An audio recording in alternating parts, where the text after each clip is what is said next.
అందరిలోనూ సామర్థ్యం ఉంటుంది, కానీ ఒకే రకమైన సామర్థ్యం ఉండదు. ఈ విషయాన్ని అర్థం చేసుకున్నవాడు ఎవ్వరినీ తక్కువగా అంచనా వేయడు. మనిషికి చనిపోయే వరకు ప్రాణం ఉంటుంది.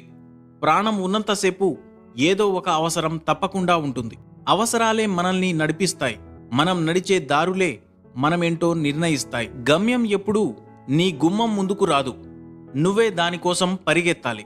అలిసిపోయే వరకు కాదు, గమ్యాన్ని చేరుకునే వరకు.